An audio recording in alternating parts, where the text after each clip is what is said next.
Students, in my previous video I have discussed our first kingdom, Monera. Now in today's video I am going to discuss our second kingdom, that is kingdom Protista. Protista means pro means first. ठीक है, तो वो Monera थे, mono मतलब single थे, unicellular थे. These are the Protista. ये वो क्या थे, यूनिसेलुलर थे और प्रोकैरियोट्स थे.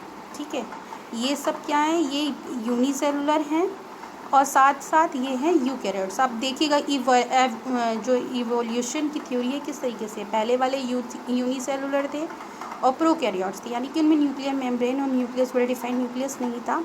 अब ये जो है ये सिंगल सेल तो हैं पर ये है यूकैरियोट, यानी कि इनमें मेम्ब्रेन बाउंड न्यूक्लियस है और मेम्ब्रेन बाउंड सेल ऑर्गेनल्स भी प्रेजेंट है.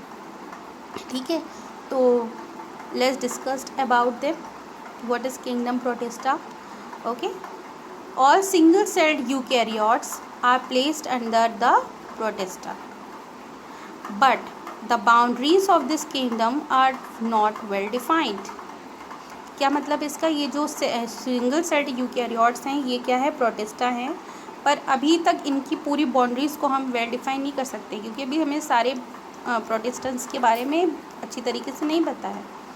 What may be a photosynthetic protistian to one biologist may be a plant to another. In this book, we include crassiophytes, dinoflagellates, euglenoids, slime molds, and protozoans under the Protista. So these are the groups which are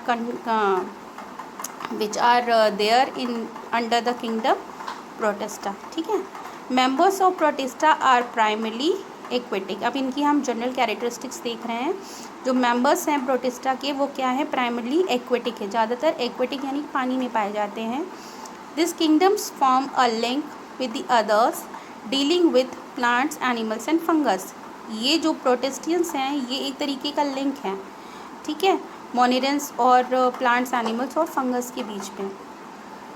Being eukaryotes, the protistian cell body contains a well-defined nucleus and other membrane-bound organelles. Okay, some have flagella और cilia. Flagella और cilia क्या है, इनके locomotive structure है, इनकी वजह से इनका मोशन होता है, चलते हैं, मूव करते हैं. ठीक है, तो flagella और cilia की हेल्प से ये लोकोमोशन शो करते हैं. Protistians reproduce asexually and sexually by a process involving cell fusion and the zygote formation. जो प्रोटिस्टियन है उनके अंदर एसेक्सुअली रिप्रोडक्शन की भी क्षमता है और सेक्सुअली भी. सेक्सुअली किस तरीके से है, बाय दी सेल फ्यूजन, यानी कि फर्टिलाइजेशन है, सेल फ्यूजन का मतलब है, और साथ में जाइगोट का फॉर्मेशन. ओके, तो let's discuss our first group, that is the chrysophytes. This group includes diatoms and golden algae. ये जो ग्रुप है इसको हम क्या कहते हैं, डायएटम्स कहते हैं और गोल्डन एल्गी कहते हैं. गोल्डन एल्गी क्यों कहते हैं, क्योंकि ये ल्यूमिनस, बायोल्यूमिनस शो करते हैं, चमकदार.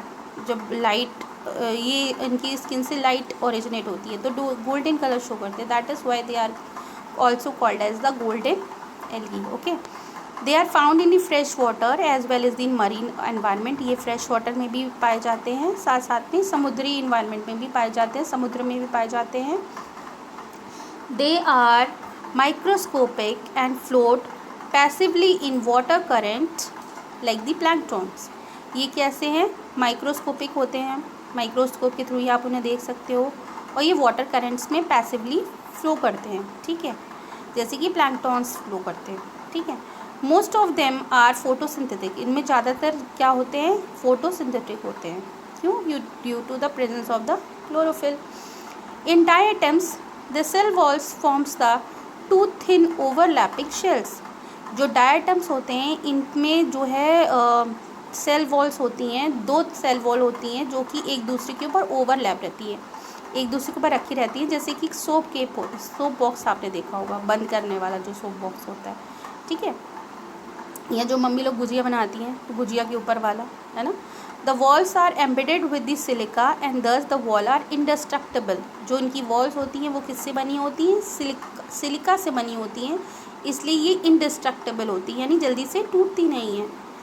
Thus diatoms have left behind large number of cell wall deposits in their habitat. तो डाइएटम्स जहाँ भी पाए जाते हैं वहाँ पे हमें इनके सेल वॉल्स की डिपॉजिट यानी सिलिका हमें देखने को मिलते हैं, जो कि एक्यूमुलेट हो जाते हैं, एक के ऊपर एक एक्यूमुलेट हो जाते हैं, इकट्ठे हो जाते हैं, तो वो क्या बनाते हैं, diatomaceous earth. Being gritted this soil is used in polishing filtration of oil and the syrup. इस सॉइल का हम कहाँ उपयोग करते हैं, पॉलिश करने में, फिल्ट्रेशन की प्रोसेस, ऑयल की फिल्ट्रेशन की प्रोसेस में, और syrups. Diatoms are the chief producers in the oceans. Diatom ज़्यादातर ओशियंस में ही पाए जाते हैं, ठीक है। Next group is the dinoflagellates. Di मतलब two, flagellates means flagella. These organisms are mostly marine and the photosynthesis. ये जो ऑर्गेनिजम्स है ये भी क्या है, मोस्टली मरीन यानी समुद्र में पाए जाते हैं और फोटोसिंथेटिक होते हैं। They appear yellow, green, brown, blue and red depending on the main pigment present in their sales.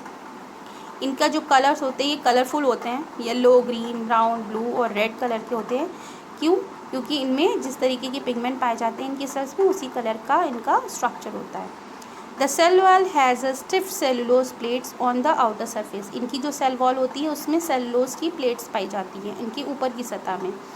Most of them have two flagella. Diflagellates है यानी कि इनमें ज़्यादातर कितने फ्लैजिलाज हैं, 2 फ्लैजिलाज हैं, ठीक है। One lies longitudinally and the other transversely. एक लंबा सा आप देख सकते हो,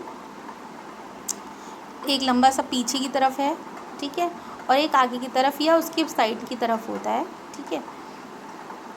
very often red dinoflagellate undergoes such rapid multiplication that may take the sea appear red tide।